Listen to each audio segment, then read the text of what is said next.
So obviously with Stress Awareness Month coming up very, very soon, many of our members fed back to us that they'd like to find out more about wellness and nutrition, and certainly health. Okay, so with that in mind, we were delighted to land some very special time with the award-winning health, wealth and business expert Barbara Cox. Thank you for being here today.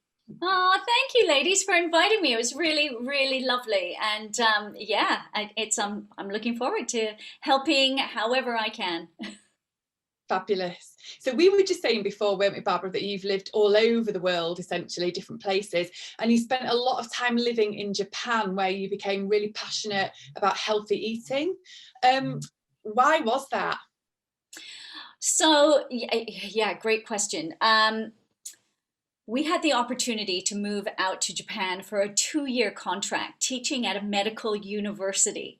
And I just thought, well, we didn't have any kids at the time, and my husband is a biomedical scientist. So we thought, yeah, do you know what? We'll go out for 2 years and see what it's like. And we absolutely fell in love with it.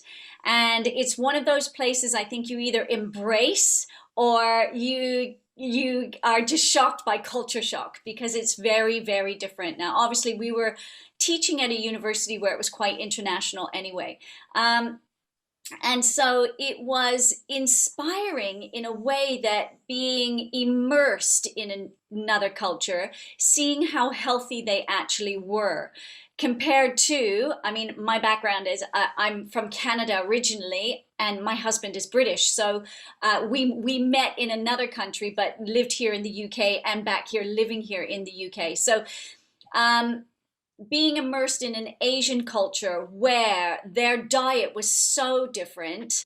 There was less red meat. They had red meat maybe once a week. There was obviously lots of fish, being an island fish, very similar here to the UK. Their food is very, very seasonal. And so all the inspiration of that inspired me enough to say, do you know what? There is something in the longevity of Japanese people, and all the Okinawa studies that were done, which the island of Okinawa is one of the archipelago islands of the 4 main islands in Japan. And they have the most centenarians, is that the word? They live to over 100 years old. Regularly. I mean, that's just the norm. And I was like, wow, this is so cool. So I was so inspired by that I based my cookbooks on it, and I based my healthy meal delivery company business on those healthy meal principles. You very much strike me as somebody who's always been fit and healthy. Is that the case? No. I love that.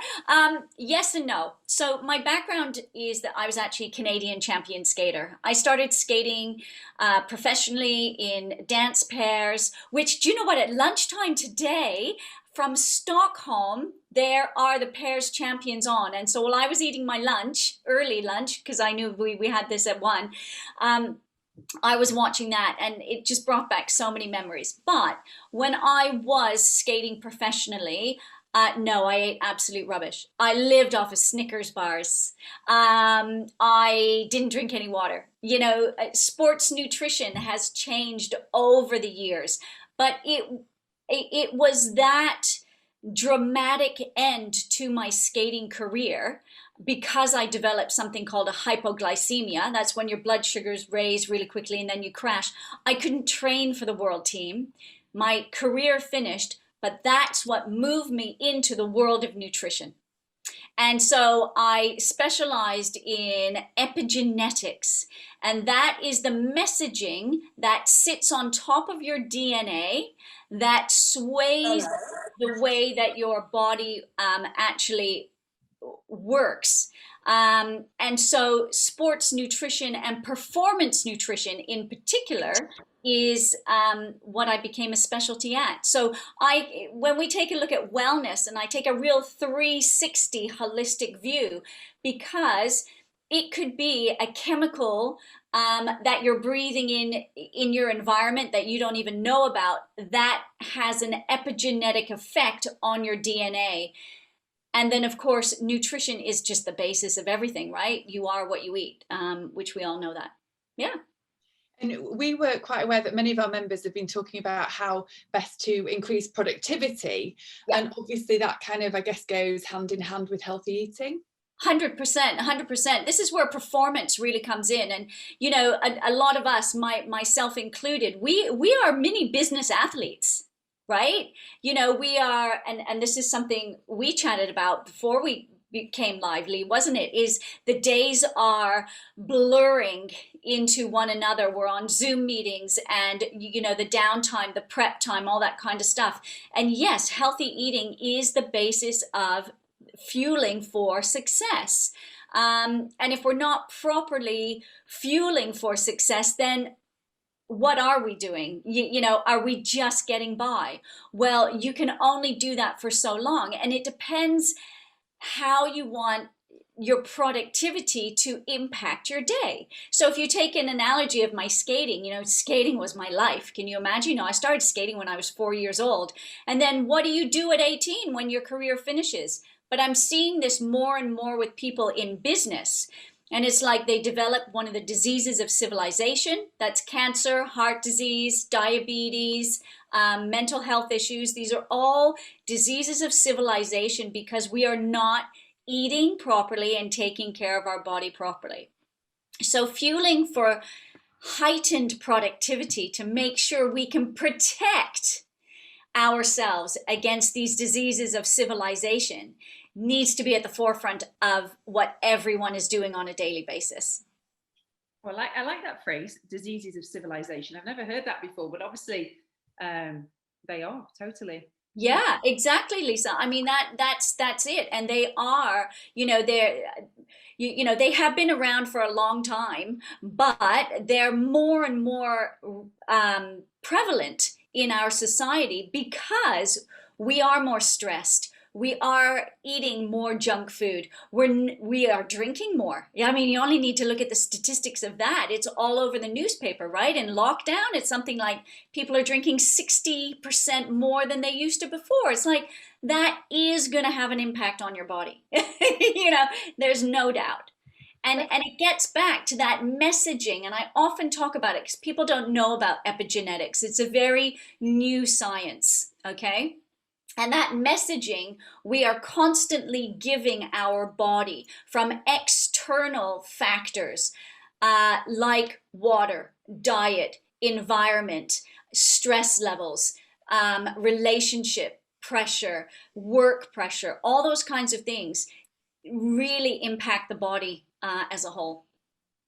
Oh gosh, I mean, I'm massively into wellness, and I know you are yourself, Lee, and try and eat healthily, look after my mind and body and everything. It's quite difficult sometimes with the family, but I think if I put that as a priority, then I do feel much better in myself. You know, I don't get a great deal of sleep with small kids, probably like Lee as well, but I do feel so much better when I'm making sure that is a priority, and particularly in diet.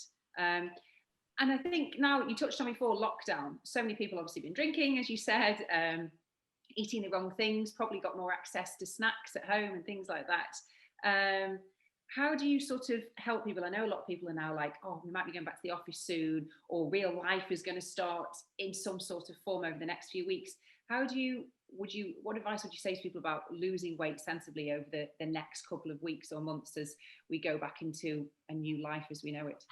Yeah, definitely. I mean, it's never going to be the same as before lockdown, is it? You know, and I think this gives sort of a heightened stress level that hovers in the background as well. This uncertainty about what is going to happen, and of course, you can see it. We reach for foods that give us that feel good factor and that comfort, and yeah, they're normally not good for you, unfortunately. So there's some really simple things that people can do, and number one is, and I always say, you know, it's just like the airplane analogy, you know, when the oxygen mask comes down, put it on yourself first before you put it on the child beside you or whatever.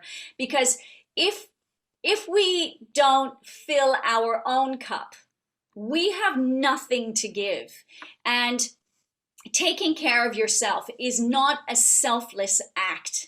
it is actually imperative. And so we really do need to be carving out time weekly in our diary, if you can't do it daily, weekly, for at least 1 hour. And it is working on your physical health and your mental health. And so separating those is maybe a half an hour each, if that's all you have time, or an hour each. And for me, I do at least an hour each of those.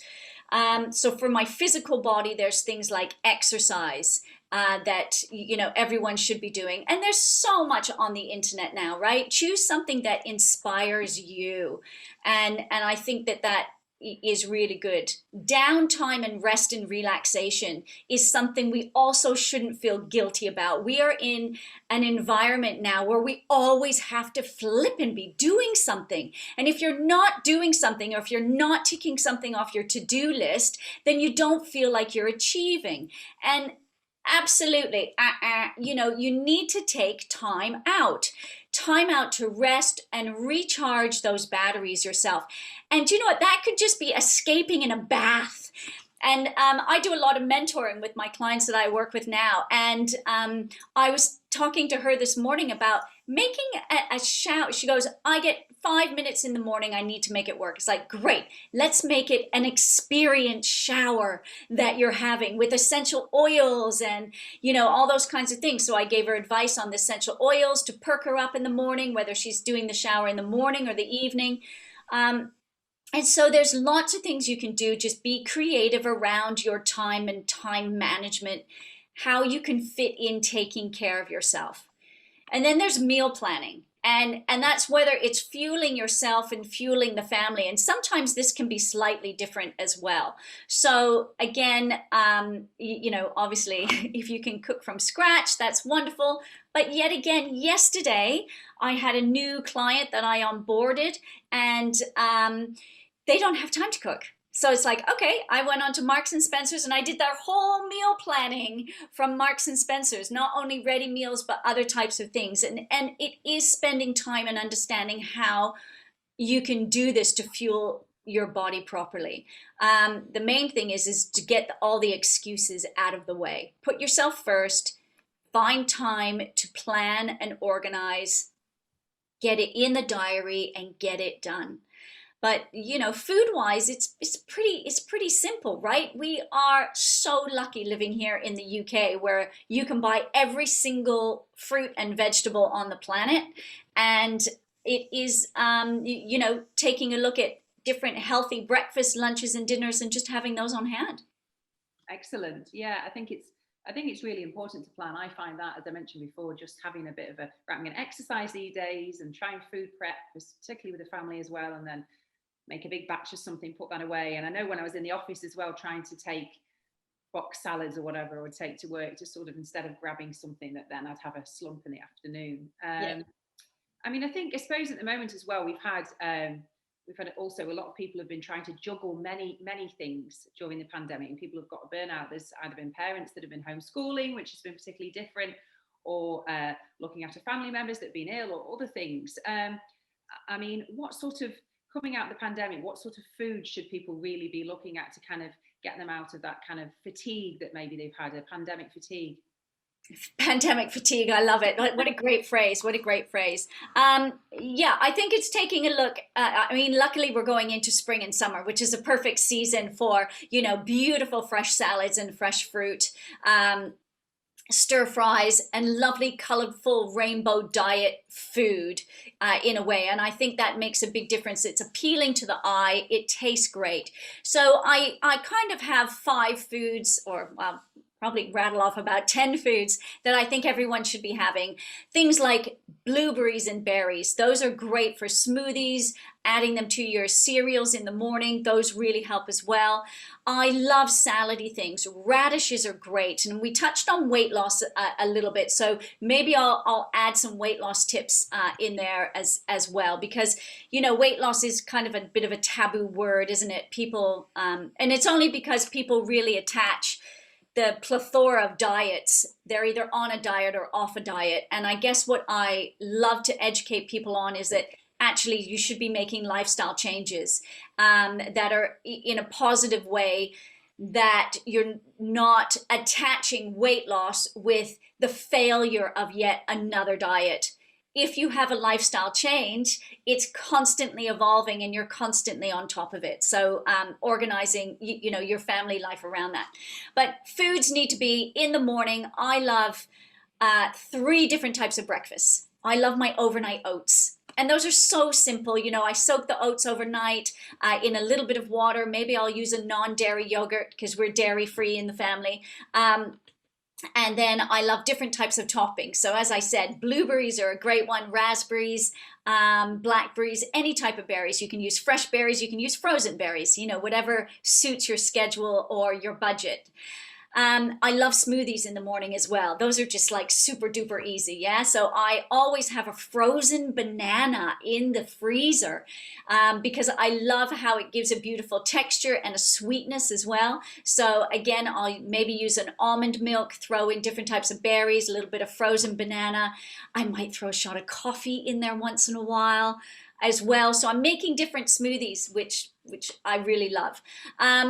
Then I also love omelets. I love making little mini tortillas. And the muffin cups? I make little mini omelets in the muffin cups and then I just kind of scoop them out and you can freeze them.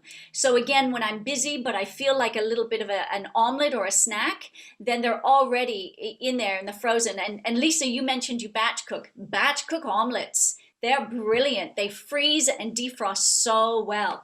So you have your eggs, which are a really great source of protein. And you can just add anything that you like from, the sort of red, green, and yellow peppers to shiitake mushrooms, which are loaded with vitamin D. So we're instantly boosting our immune system with those as well.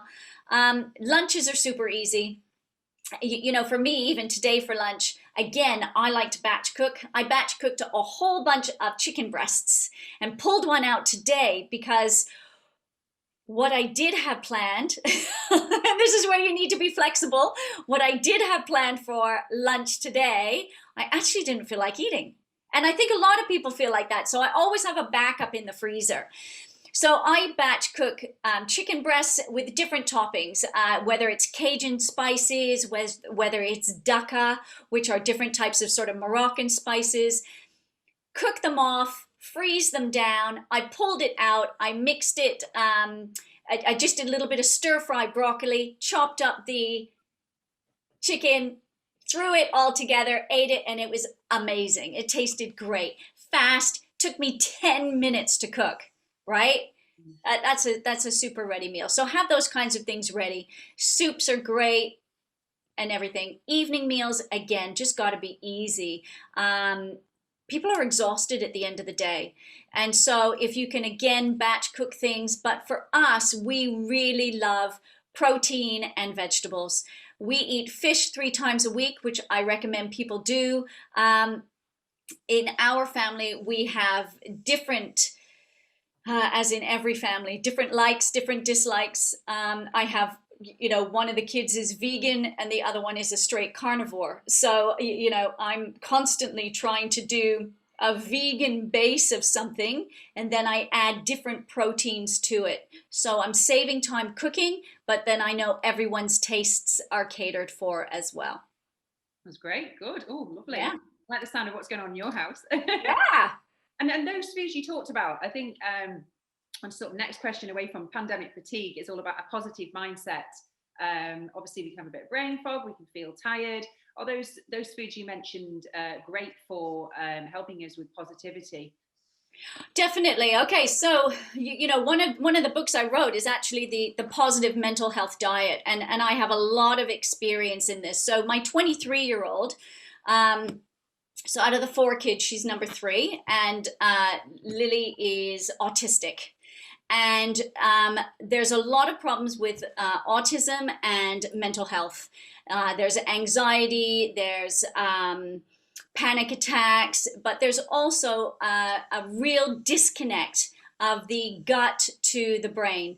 But it's not only in autistic people, because again, the more issues we have with eating junk food, not drinking enough water, we misinterpret the messages that the gut is telling the brain and that the brain tells the gut. It is a bi-directional message system that we have from the gut to the brain and the brain to the gut. So your gut is actually called the second brain. So it is hugely linked to feeling fantastic and being positive. Because did you know 95% of the body's serotonin, which is that feel-good factor, is produced in the gut. So if your gut isn't working properly, there is no way you're going to feel fantastic every day you wake up. So this connection needs to be really, really looked at. And here's some super simple ways, okay? Number one is take a look at clearing out all the junk. So things like that cause brain fog are over yeasty foods. So all your wheat-based foods, take a look at going gluten-free. All your sugar-based foods, you know, sugar feeds yeast. Yeast is what makes the brain fog just accelerate to a different level. Watch your alcohol. Again, it's yeast and sugar together. It's like that great combination that makes you feel fantastic at the time, but absolutely crappy the next day. And it's dehydrating. So, I mean, it's just got a double whammy, right? You need to be taking a look at fermented foods. Things like miso, kefir, kimchi, making your own sauerkraut. Now, I make my own sauerkraut. Oh my goodness, it's like the easiest thing to do. But you can also go to the supermarket and buy it for £1 in a jar. You know, it's not going to break the bank. And you know those lovely little mini tortilla omelets that I told you about in the morning? I have those with sauerkraut. Because I love the flavor. I put fennel in my sauerkraut. I put red cabbage, and then it's so easy to ferment. Honestly, Google it and you're on your way. So there's all these kinds of things, and that gives the body the good bacteria, but it also gives a prebiotic, which is the culture for the good bacteria to grow on. And having those together are really important. So also things like adding garlic. It's great. Do you know what? This is one thing I've loved about Zoom meetings is that I never used to eat so much garlic because I always hated meeting people and having garlic breath. But now I can eat so much garlic and you guys don't even know it. But garlic is fantastic for the gut. Clearing it up is antimicrobial, antibacterial, antiviral. And so it gives also a good culture for that good bacteria to grow on. And ginger does the same. So yeah, there's lots of things to really clean up the gut, which will automatically alleviate that fogginess. I admit to make my own sauerkraut. I've been meaning to do it for a while. I haven't got around to it. I love pickled foods. I absolutely love pickled foods, and I do want to do it. Yeah. And I do love garlic. I've been making my own hummus, and like you, I'm probably smelling a little bit. But it's so good for you. It's so good for you. It doesn't matter. It doesn't matter. You can tone down the garlic when you get back in the office. I'm wearing a mask. No one can see. Yeah. Love it. Love it. So Barbara, obviously you are an award-winning author as well as a business coach, and obviously you have got Eat to be Fit and Rainbow Recipes cookbooks. I love those titles, especially Rainbow Recipes. Yep. Where do you get such inspiration from for your diet and the recipes? Oh, do you know what? It's great because actually written within Rainbow Recipes is all about creating memories and all the countries that I've lived in. So obviously growing up in Canada, living in Japan, meeting my husband in Australia, but traveling around Asia extensively. And everywhere that I go, I kind of take a look at their, local delicacies and foods and try to get inspired with that. That's where the inspiration comes. But I have some really great memories of being a child growing up in Canada and that kind of difference in food between seasons because, we hibernate for 6 months of the year in Canada. And so the food that my parents used to cook in the winter was very different than our summer. We were outdoor living because we swing from -30 in the winter to +30 in the summer. We had a swimming pool in our backyard, so it was barbecues. It was great stuff like that, But then in the winter it was like heavy stews and that kind of thing. So I kind of got all my inspiration from my foodie experiences, and I love food, and that really comes across in the books because what's fascinating is like I was speaking to Lisa about, we can't be on a diet and off a diet. You need to have healthy principles, and those healthy principles in Rainbow Recipes and Eat to Be Fit are based on an anti-inflammatory Mediterranean style diet. And so although there is Asian influence with different types of spices and stuff, it really is the principle of removing foods in food groups that cause inflammation in the body. And that really helps because if you know foods you can't eat, then it just leaves it wide open to the hundreds of foods you can. And then it's just being creative around those. Yeah. And that's where the inspiration comes. It's gorgeous, and that's such a positive, mental attitude that you've got towards food as well, because I think sometimes people might feel that if they have to have one food group eliminated, it closes doors rather than opening doors to try something different. Yeah. And earlier you mentioned obviously 1 hour, working on the physical side of things. What's your overall general advice around exercise? Exercise needs to suit the person. It needs to be inspirational for them to actually do it. So there's so many things around a person's ability. And obviously, as we age, there's certain abilities that are lessened, like maybe our hips aren't as flexible, all those kinds of things. And we need to build strength. As well. Whereas the younger ones, they can do anything. I mean, even myself, I used to do lots of running, and I don't run anymore now. So I think our exercise also changes through the years.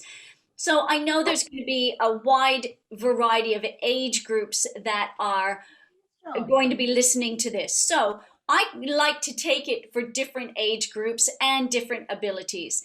There's as long as you're doing something every day, whether it be stretching, and doing things like Pilates that strengthen as well, those are really helpful. Getting out and walking. I also have a little mini trampoline in my office. And you know what? This is a really great story. So, again, I work with very busy business people who are trying to take care of their well-being, and some of them now on Zoom, they will put their picture on instead of themselves, and they'll be jumping on the trampoline while on a Zoom meeting. How is that for multitasking and fitting wellness into your schedule? And I just think, again, it's about being creative and finding ways of fitting wellness into your regime that inspires you to do it.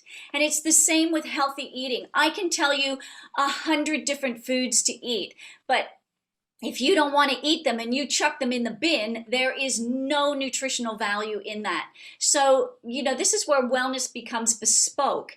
Research what is going to get you out of bed in the morning. For me, on a Tuesday and a Thursday, I have found the greatest online live stream Pilates class. I kind of clicked with it. I love it. It suits my body. It feels really great. Otherwise, the other time I am down at the beach and trying to do anything from a 10-minute beach walk to a 1-hour beach walk.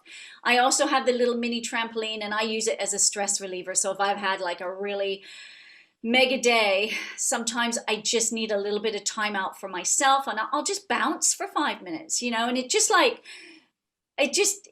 alleviates some of the stress that builds up in the muscles.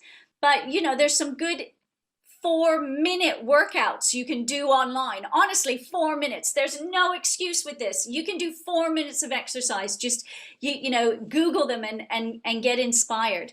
I don't like to sweat. Probably shouldn't say that. I'm not really, do you know what I mean? I don't like, my days of a big hit workout dripping with sweat just doesn't get me out of bed. And so do something that you love, because again, you want to be doing it on a consistent basis. Just like with the healthy food lifestyle change, you need to be consistently doing exercise. So it becomes a non-negotiable.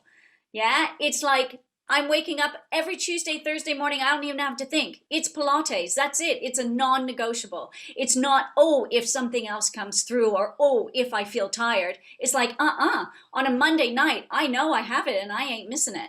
And that is the goal we need to get everyone to, that wellness needs to be a non-negotiable and in your daily regime.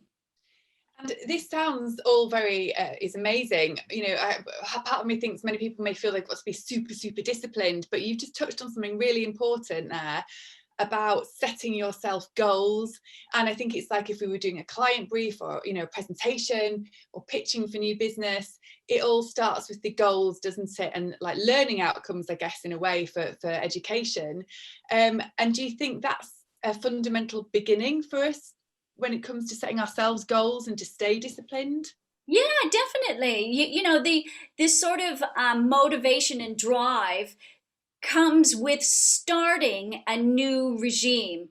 You know, when I first start working with people, sometimes they say, oh, I'm just not motivated. Well, you're not motivated because, you know, you haven't started anything. You can't like flick a motivation switch and then think, oh yeah, great, you know, motivation's going to start, I'm going to do something. It's like, no, the motivation switch turns on when you start the action of doing something. And that can all start with, what outcome do you want? Do you want, anything from, I'll take the client I onboarded yesterday. Okay. They contacted me. They say, great, I need to start tomorrow. Yeah. And I was like, oh, okay. So I worked until 8 o'clock last night, making sure that I got them their program for today, and I onboarded them at 11 o'clock today. Healthy meals, anything like that. The goal for them was they wanted to lose 10 pounds in the next month. And then we looked at a longer goal of, losing a little bit more over 3 months. And that was it. So now we have created a program that they feel fantastic about, that they can achieve. Now, you can swap out the weight loss for anything. Maybe it can be you want to raise your energy levels. It might be that you're suffering from menopause symptoms, so you want to alleviate symptoms. It could be that you want to alleviate some of the anxiety and mental health. So again, you just swap that goal out. What does it look like? What's a short, medium, and long-term goal that you want to achieve? And then you put the steps in place to do it. And you know what? That motivation switch turns on the moment you take the first step. Oh, great. I love that. That's fantastic. I've been trying to do these over the last few few months. 4 times a week, these like live exercises at 6:30 in the morning, and it's been tough when I've been up in the night with the baby, but I've done it, and I feel so much better for it. It's been great. Yeah. Particularly on the dark mornings, but yeah, totally, it is a lifestyle, isn't it? I mean, how do we educate people a little bit more though about food and drink? I think, do we start with schools? There does seem to be lots of confused messages out there. How do we go about education? There's loads of different messages out there, and I was talking to someone about this the other day, actually, and yes, some I agree with and some I don't agree with, but any action is better than inaction. And sometimes we get bombarded by all the mixed messages, but you also need to realistically feel what works best for you and your family, and that makes a big difference. We have a lovely dog on the call with us today, I think.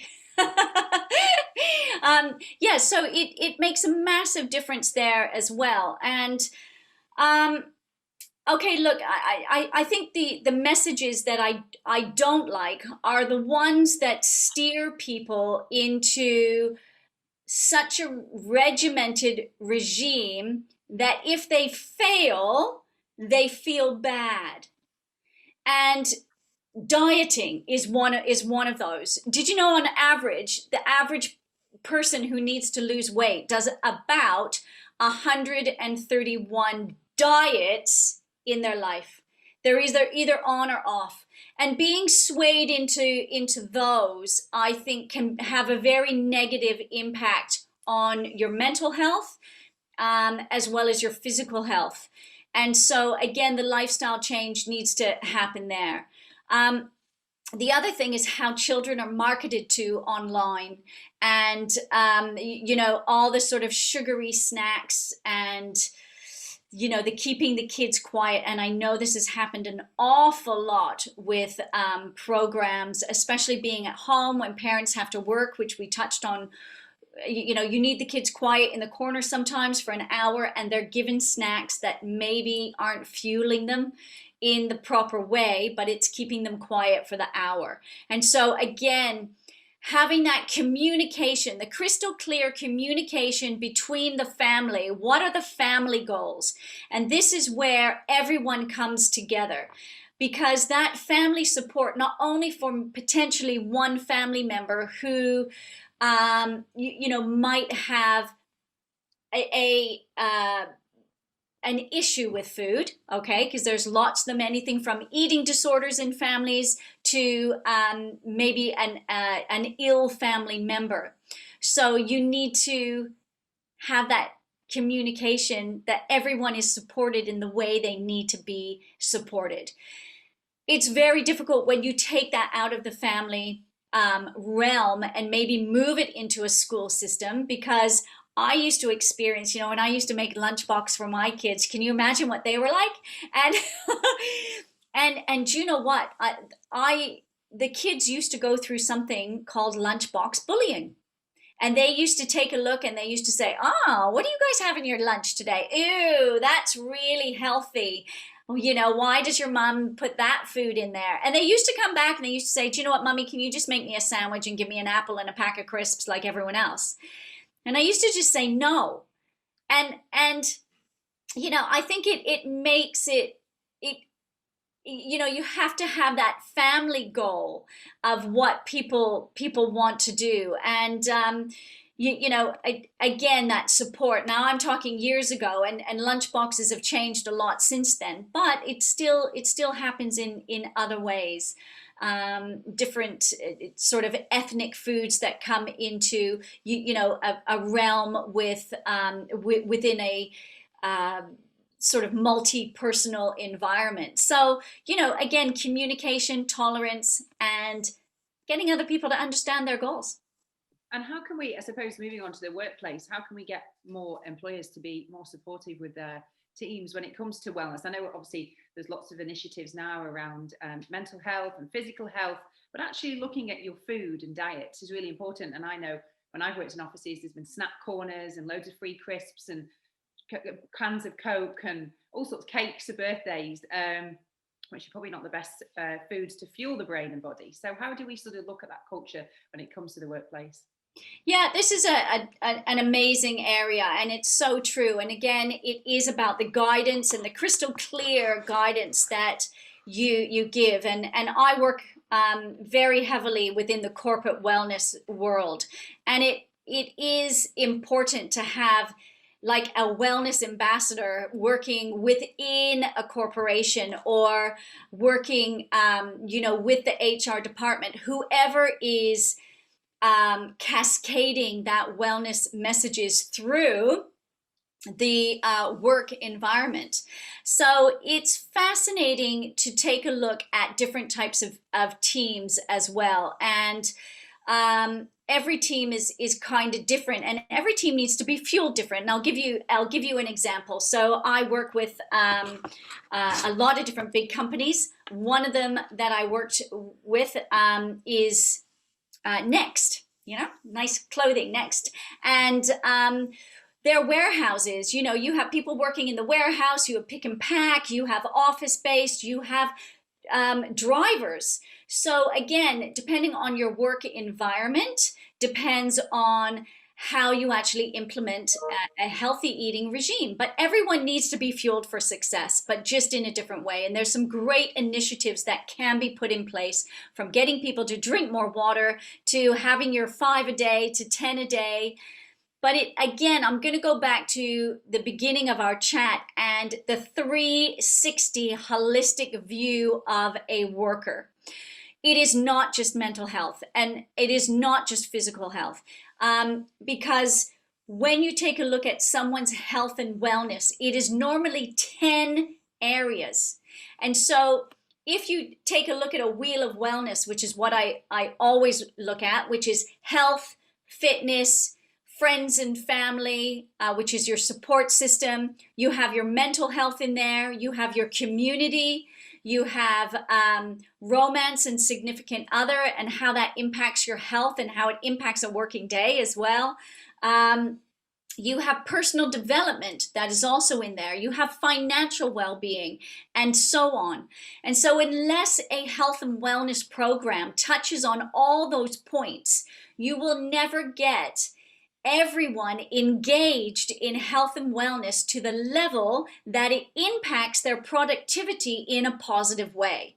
And so I have gone into companies. I work a lot with Sky, and this was one area. They heavily worked on the mental health section of that wheel of wellness. So 1 in 10 areas. Well, not everyone needs to work on that area. So what was happening is that 60% of their workforce was disengaging from wellness activities because they didn't find it was relevant to them.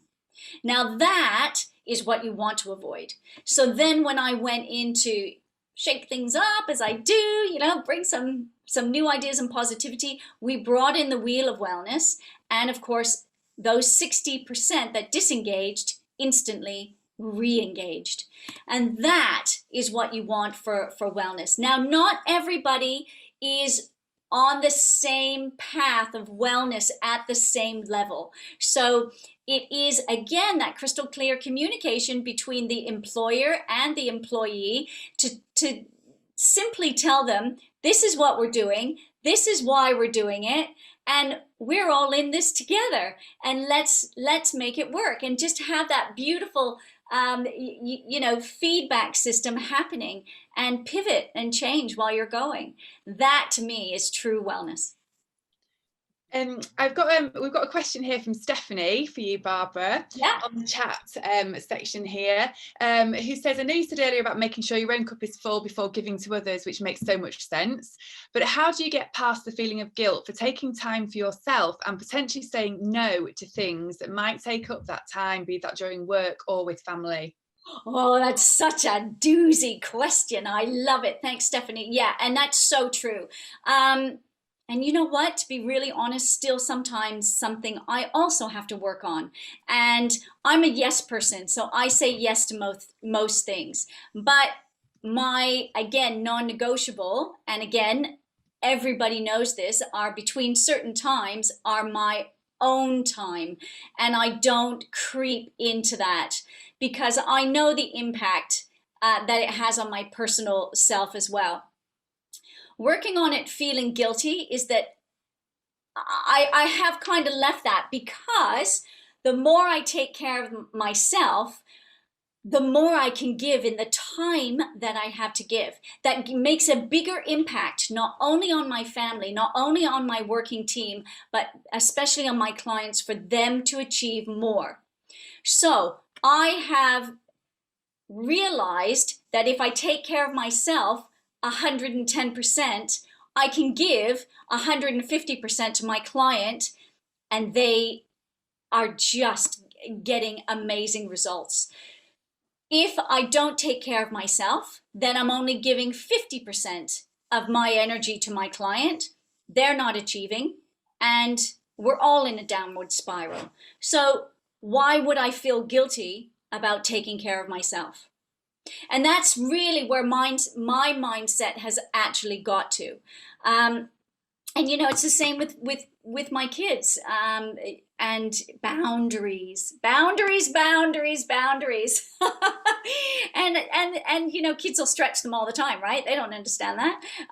But it is teaching them and educating them, because our job as parents, or even if I work with a team, is to actually leave a better footprint. You know, times are changing so quickly. The skills that my parents taught me are different than the skills I'm teaching my parents, right? So we need to move with the times, and these are really good skills to teach them. And I have 3 girls and 1 boy. So you know what? I want those girls in a different world, and they are growing up, and that means taking care of themselves and being really proud of who they are, no matter what their outlook looks like. And as I said, you know, and I mainly say that to Lily, who's 23, because you know, autism and the things that she's had to deal with are incredible, and she's probably the bravest one in the family, because she's on that cusp of knowing that things aren't quite right sometimes, but she still does them anyway. And it pushes her out of her comfort zone on a daily basis. And it's just so heartwarming to see that. But creating a lifestyle for her to be able to do that, I think is important. But again, for me to take care of her, I need to really take care of myself. Otherwise, the impact on me is that my energy can spiral. And then I'm useless. Who wants to be useless? That's so important. That's something, I know Lee's got the last question. It's something I found personally during lockdown. It's been very draining in lots of ways, and I had a baby and all sorts of things. But I've realised about taking more time and different things I need to set, and boundaries. And going forward, that's what I need to do. So it's for me to be a better person with others and work, etc., and family. Yeah. So a quick final question for myself, because I'm really aware of time, and thanks so much again for being here today, Barbara. So you talked about obviously a fast evolving world, and especially younger people, which obviously brings me on to that small thing called social media. So how do you see social media in the whole health education process? Good, bad, or a bit of both? I think a bit of both. And again, it's also personal, isn't it? You know, people who are going to get inspiration from me, you know, some people resonate with different people, don't they? So again, as long as it's in a positive way and people don't feel like they're getting railroaded into a way that can be negative down the road, is my only concern. Or being duped into buying thousands of pounds of supplements that they don't need, you know, all that kind of stuff as well. But if it's a positive impact, then I think that's wonderful.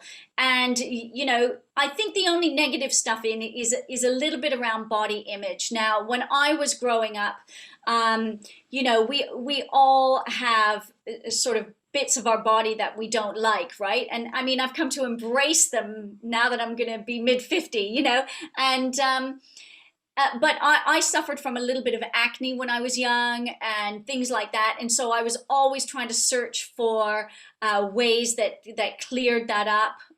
Yeah, if I'd only stopped eating the Snickers bars and ate, you know, drank more water, that's fine. But that wasn't the advice we were giving them. It was topical stuff, yeah? So, you know, I think it's researching. And so if you get inspired by someone, it's making sure you research a little bit about their background, research their credentials, making sure that they are bona fide, and then if you're really happy with all of that, embrace it. Because it is all part of your journey, and if you can learn in a positive way from them, then fantastic. And you know, I have been inspired by lots of people on the internet that I was never exposed to before social media, and vice versa. I get messages from all over the world from people who said, oh, you know, I bought your book, it was fantastic, I'm following you on Instagram, I love what you're making, you know, and if it's positive, it's great. If it's not, delete them, block them, whatever, you know. Stay positive, stay happy, and make it work for you. Be in control at all times. Great advice. That's really good advice. Thank you. Has anybody got any more questions before we start to wrap up? I know, Barbara, your website always fills me with joy. It always instills a bit of calmness in my chaotic life, which is www.barbaracox.me for anyone who would like to see that, and we'll be sharing links to that as well. And also you've got some amazing online courses as well, on the Aspire for Business Academy site, the Wellness Ambassador course and the 4 key ways to lose weight.